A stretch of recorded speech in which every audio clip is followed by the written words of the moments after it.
ओम नमो भगवते वासुदेवाय नमो नमः। जय श्री हरि। पुरुषोत्तम मास की पावन कथा श्रृंखला में आप सभी का स्वागत है। आज हम सुनेंगे पुरुषोत्तम मास का 16वां अध्याय।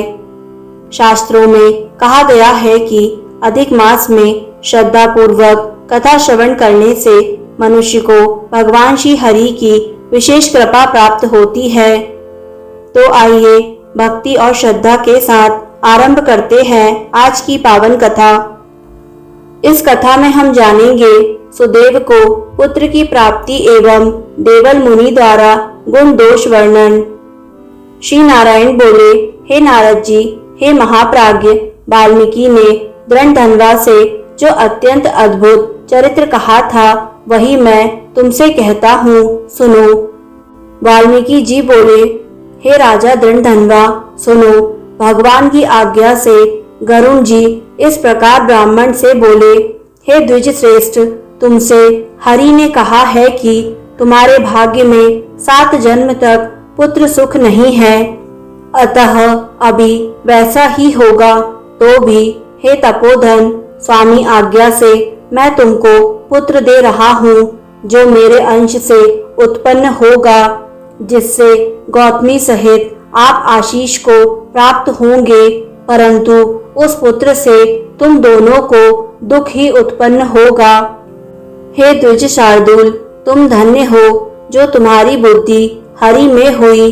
चाहे कामना सहित हो या कामना रहित हो, भगवान को दोनों ही प्रिय हैं। मनुष्य का शरीर तो जल के बुलबुले की भांति क्षण भंगुर है। ऐसे जीवन को पाकर जो पुरुष हरि चरणों का अपने हृदय में चिंतन करते हैं वे धन्य हैं। हरि के अतिरिक्त इस दुस्तर संसार से तारने वाला कोई अन्य नहीं है, और हरि की ही कृपा से मैंने भी तुमको पुत्र होने का वर दिया है। मन में श्री हरि का ध्यान करके सुख पूर्वक विचारो और उदासीन भाव से संसार के सुखों को भोगो। वाल्मीकि जी बोले, दोनों स्त्री पुरुषों को अति उत्तम वर दे। उनके देखते देखते हरि भगवान गरुड़ पर चढ़ शीघ्र अंतर ध्यान हो गए। सुदेव भी स्त्री सहित इच्छित वर पाकर अपने घर जा गृहस्थी के उत्तम सुख भोगने लगा। कुछ समय बीतने पर गौतमी गर्भवती हुई और 10 महीने में गर्भ पूरा हो गया। प्रसूति काल होने पर गौतमी के गर्भ से उत्तम पुत्र उत्पन्न हुआ और सुदेव पुत्र पाकर बड़ा प्रसन्न हुआ। श्रेष्ठ ब्राह्मणों को बुलाकर जात कर्म संस्कार किया तथा स्नान कर ब्राह्मणों को बहुत दान दिया। सुदेव ने अपने कुटुंबी जनों तथा अन्य ब्राह्मणों से कहा, मुझे यह पुत्र कृपालु गरुड़ जी ने बड़े प्रेम से दिया है। यह शरद पूर्णों के चंद्रमा के समान कांति वाला तथा सुखदेव जी के समान तेजस्वी है, इसीलिए इसका प्रिय नाम सुखदेव होगा। पिता के मनोरथ के साथ माता के मन को आनंद देने वाला पुत्र शुक्ल पक्ष के चंद्रमा के समान प्रतिदिन बढ़ने लगा। पिता ने प्रसन्न हो यज्ञोपवीत संस्कार कर गायत्री मंत्र दिया। फिर वेदारंभ संस्कार कर ब्रह्मचर्य व्रत पालन करने लगा। ब्रह्मचर्य के तेज से वह बालक साक्षात सूर्य के समान शोभित हुआ। बुद्धि के सागर कुमार ने वेदा अध्ययन शुरू किया। गुरु वत्सल कुमार अपनी कुशाग्र बुद्धि से गुरु को प्रसन्न कर उनके एक बार के कहने से ही सब विद्या पढ़ गया। वाल्मीकि जी बोले, एक दिन करोड़ों सूर्य के समान कांति वाले देवल मुनि आए। उनको देख सुदेव ने हर्ष से नमस्कार किया और विधि पूर्वक अर्घ्यपादादि से मुनि का पूजन कर आसन बिछाया। देव दर्शन भगवान देवल उस आसन पर बैठ गए और अपने चरणों में पड़े हुए कुमार को देखकर देवल मुनि बोले, अरे सुदेव, तुम पर हरि भगवान प्रसन्न हुए, इससे तुम धन्य हो, जिससे तुमको दुर्लभ श्रेष्ठ सुंदर पुत्र प्राप्त हुआ। ऐसा नम्र, बुद्धिमान, बोलने में चतुर, विद्या अध्ययन करने वाला पुत्र कहीं भी किसी के यहाँ नहीं देखा।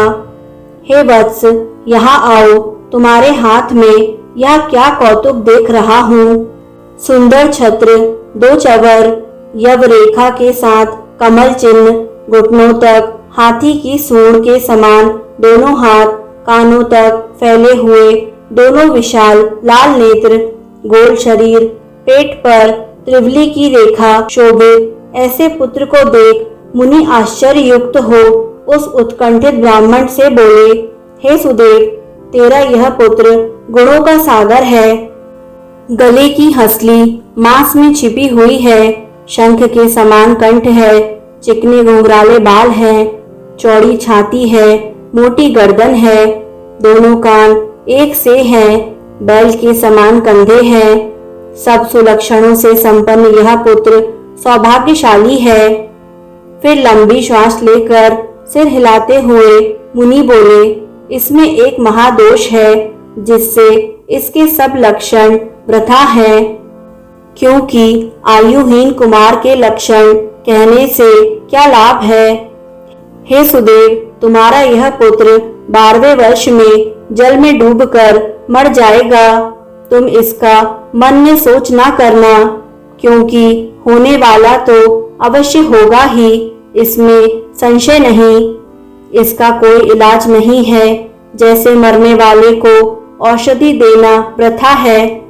वाल्मीकि जी बोले, देवल मुनि ऐसा कहकर ब्रह्मलोक को चले गए और इधर सुदेव ब्राह्मण गौतमी सहित पृथ्वी पर पछाड़ खाकर गिर पड़े। देवल मुनि के वचन स्मरण करते हुए वे दोनों बहुत काल तक दुखी रहे। फिर गौतमी धीरज धर पुत्र को गोदी में ले प्रेम से मुख चूम पति से बोली, हे द्विजराज, होने वाली घटना से भयभीत नहीं होना चाहिए, क्योंकि जो होने वाला है सो तो होगा ही और न होने वाला कभी नहीं होगा। राजा नल, रामचंद्र जी और पांडु पुत्र युधिष्ठिर ने क्या दुख नहीं उठाए। राजा बलि को भी बंधनों में बांधा गया, यादवों का नाश हुआ, हिरण्याक्ष मारा गया, भयंकर वृत्तासुर भी नष्ट हो गया, सहस्त्रार्जुन, कार्तवीर और रावण के भी सिर काटे गए और हे मुने, रघुनाथ जी को भी जानकी के विरह का दुख हुआ। हे मुनिवर, राजा परीक्षित भी ब्राह्मण के शाप से मृत्यु को प्राप्त हुए।